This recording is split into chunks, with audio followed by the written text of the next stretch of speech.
جس نے گانٹھ باندھ لی، گرہ لگا لی، انشاءاللہ یہ 4 حدیثیں اس کی دنیا اور آخرت سنوارنے کے لیے کافی ہے۔ تاریخ بغداد کے اندر ذکر کیا گیا کہ علماء اعلام نے فرمایا ہے کہ 4 حدیثیں ایک بندے کی دین کی کامیابی کے لیے کافی ہیں، کفایت کرتی ہیں۔ پہلی حدیث ہے جس کو بخاری شریف کی پہلی حدیث کا بھی درجہ حاصل ہے، جس کے راوی حضرت عمر ابن خطاب رضی اللہ تبارک و تعالی عنہ ہیں۔ فرمایا، رسول پاک فرماتے ہیں، انما الاعمال بالنیات وانما لکل امرئ ما نوی الی آخر الحدیث۔ پہلی حدیث ہے، حضور فرماتے ہیں کہ عمل کا دار و مدار نیت پر ہے، اور ہر آدمی کو وہی پہنچتا ہے جو وہ نیت کرتا ہے۔ نیت اتنا بڑا اہمیت کا پارٹ ہے اسلام کے اندر، کیونکہ آدمی اپنے مذہب پر 3 طریقے سے عمل کرتا ہے، قولاً بات کے ذریعے سے، فعلاً یعنی کام کر کے اس پر عمل کر کے، اور تیسرا ہے نیت۔ تو 1/3 دین ہمارا اور آپ کا نیت پر ڈیپینڈ ہے۔ تو حضور پاک کی حدیث بخاری شریف کی پہلی حدیث ہونے کا جسے شرف حاصل ہے، فرمایا اس کے اندر انما الاعمال بالنیات وانما لکل امرئ ما نوی، کہ بندے کے عمل کا دار و مدار نیت پر ہے، اور ہر آدمی کو وہی پہنچتا ہے جو وہ نیت کرتا ہے۔ مثلا آدمی 4 طریقے کے ہیں۔ ایک تو وہ جسے اللہ نے علم بھی دیا اور مال بھی دیا، جسے علم بھی دیا اور مال بھی دیا، تو اس نے اپنے مال کو اپنے علم پر عمل کرتے ہوئے صحیح جگہ خرچ کر دیا تو اسے ثواب ملا۔ ایک وہ ہے کہ جسے اللہ نے علم دیا لیکن مال نہیں دیا، علم دیا لیکن، تو اب اس آدمی نے دل میں تمنا کی، صرف نیت کی کہ اگر میرے پاس مال ہوتا تو میں بھی اس آدمی کی طرح صحیح جگہ خرچ کرتا۔ فرماتے ہیں کہ اس آدمی کو مال نہ ہونے کے باوجود اتنا خرچ کرنے جتنا ثواب مل گیا۔ جس کو مال ہونے پر خرچ کرنے کے ذریعے سے ثواب مل رہا ہے، جو ہی اس نے نیت کی اور سچی نیت کی کہ اگر میرے پاس مال ہوتا تو میں بھی اس آدمی کی طرح صحیح جگہ خرچ کرتا، تو اب اللہ اسے اتنا ہی ثواب عطا فرمائے گا جتنا اس خرچ کرنے والے کو عطا فرما رہا ہے۔ تیسرا وہ آدمی کہ جسے اللہ تعالی نے علم نہ دیا، صرف مال دیا، علم نہیں دیا، صرف مال دیا، اور اس مالدار آدمی نے علم نہ ہونے کی وجہ سے مال کو شراب میں، جوئے میں، سٹے بازی میں، مٹکے میں، ان ساری چیزوں میں لگا کر اپنا مال تباہ کیا، تو اب اس پر کیا ہوگا؟ اس کے مال خرچ کرنے کا ثواب تو نہیں ملے گا، جبکہ مال اس کا بھی گیا لیکن اسے گناہ ملے گا، کیونکہ اس کا مال غلط جگہ پر گیا تو اب اس پر گناہ آیا۔ چوتھا آدمی وہ ہے کہ جس کے پاس نہ تو علم ہے نہ تو مال ہے، لیکن اس نے اس کو دیکھ کر کے دل میں خیال کیا، دل میں ارادہ اور نیت کی کہ اگر میرے پاس مال ہوتا میں بھی اس کی طرح شراب پیتا، میں بھی اس کی طرح مٹکا کھیلتا، میں بھی اس کی طرح جوئے میں پیسے لگاتا۔ تو اس کے پاس مال نہیں ہے، نہ اس نے خرچ کیا، لیکن اتنا ہی گناہ ملے گا جتنا اس آدمی کو مٹکے سود پر پیسے لگانے پر ملا۔ تو نیت کا کتنا بڑا عمل ہے۔ ایک آدمی نے گھر بیٹھے بیٹھے نیت کر لی کہ میں مسجد کو ابھی جاؤں گا، تو جیسے اس نے نیت کر لی ثواب ملنا شروع ہو گیا مسجد جانے کا۔ نیت کا اتنا بڑا عمل دخل اسلام اور شریعت کے اندر ہے۔ تو پہلی حدیث ہوئی انما الاعمال بالنیات وانما لکل امرئ ما نوی الی آخر الحدیث، کہ بے شک عمل کا دار و مدار نیت پر ہے، اور ہر آدمی کو وہی پہنچتا ہے جو وہ نیت کرتا ہے۔ دوسری حدیث پاک، الحلال بین والحرام بین وبینہما مشتبہات الی آخر الحدیث۔ حرام شریعت نے واضح کر دیا، شراب حرام ہے، صاف ہے، جوا حرام ہے، صاف ہے، جھوٹ بولنا حرام ہے، غیبت حرام ہے، دھوکہ دینا حرام ہے، غدر حرام ہے، نشہ حرام ہے، سکر کی کیفیت میں لانا اور لانے والی ہر چیز حرام ہے۔ اسی طریقے سے ماں باپ کو ایذا پہنچانا، انہیں تکلیف دینا حرام ہے، کسی کا حق مارنا حرام ہے، کسی پر ظلم کرنا حرام ہے۔ شریعت نے حرام کو صاف صاف فرما دیا کہ یہ باتیں حرام ہیں۔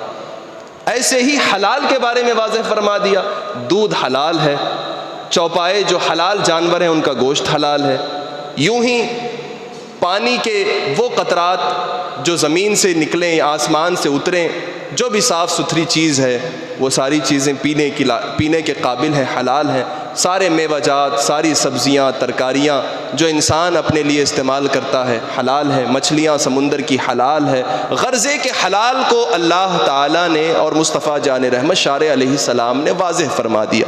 تو حلال اور حرام کو چھوڑ کر ایک بیچ کے مسئلے بھی ہیں جس میں یہ مسئلہ پیدا ہوتا ہے کہ یہ حلال ہے کہ حرام ہے۔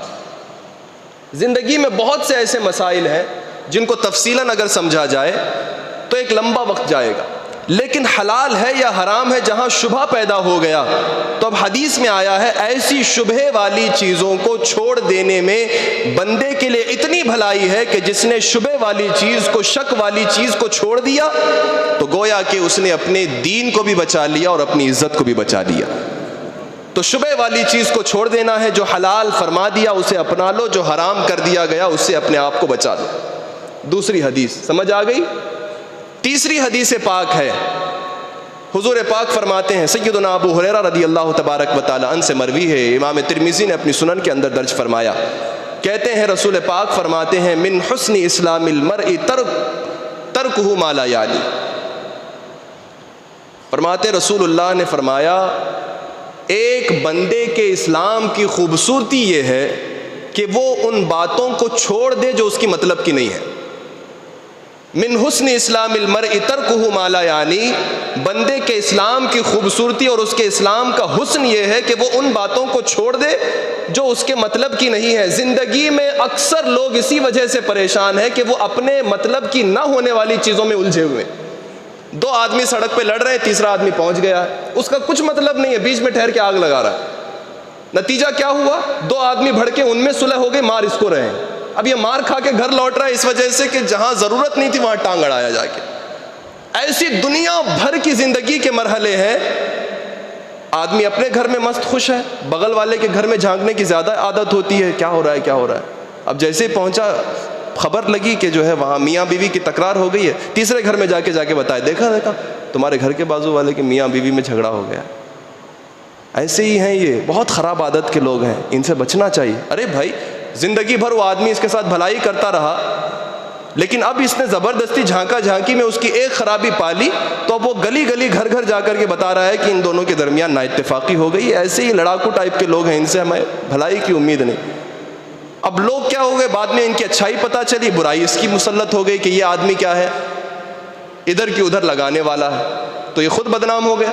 تو زندگی کے بیشتر موقعوں پر آدمی اپنے اوپر مصیبت اسی وجہ سے لادتا ہے کہ وہ اپنے مطلب کی نہ ہونے والی چیزوں میں جا کر ٹانگ دیتا ہے اور سر کھپاتا ہے ایسی چیزوں میں جو اس کے مطلب کی نہیں ہے۔ تو اسی لیے اتنی مختصر رسول پاک کی حدیث، لیکن زندگی کا ایسا قاعدہ اور قانون آپ کو دے دیا، اگر آپ اس پر عمل کر لیں زندگی بھر آپ آفتوں سے، مصیبتوں سے اور بلا وجہ آنے والی ٹینشنوں سے محفوظ ہو جائیں۔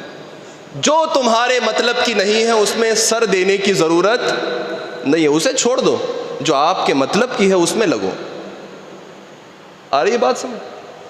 چوتھی حدیث پاک، حضور پاک علیہ الصلوۃ والسلام ارشاد فرماتے ہیں لا یؤمن احدکم حتی یحب لاخیہ ما یحب لنفسہ۔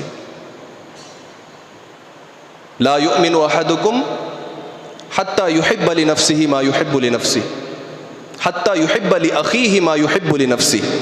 حضور پاک صلی اللہ علیہ وسلم فرماتے ہیں کہ کوئی آدمی پکا مسلمان اس وقت تک پکا مومن نہیں ہو سکتا جب تک کہ وہ اپنے لیے جو پسند کرتا ہو وہی اپنے مسلمان بھائی کے لیے پسند کرے۔ اگر آپ اپنے لیے جو پسند کرتے ہیں وہی اپنے بھائی، سگے بھائی کی بات نہیں ہو رہی ہے یہاں، جو بھی آپ کے دنیا میں جس کونے میں بھی بسنے والا جو مسلمان بھائی ہے، جو مسلمان بہن ہے، جو اپنے لیے آپ پسند کرو وہی اپنے انجان مسلمان بھائی بہن کے لیے پسند کرو، تو زندگی کے بے شمار پریشانیوں کا دروازہ ایسے بند ہو جائے گا۔ کیونکہ جب آپ اپنے لیے پسند کر رہے ہو، آپ اپنے لیے کبھی یہ پسند نہیں کریں گے کہ کوئی آپ کی برائی کرے، تو خود آپ اپنی زبان سے اپنے دوسرے مسلمان بھائی کی برائی کرنا چھوڑ دیں گے. کیونکہ جب آپ خود نہیں پسند کرتے کہ میرے بارے میں کوئی برا بولے، تو آپ کیسے اپنے دوسرے مسلمان بھائی کی برائی کریں گے؟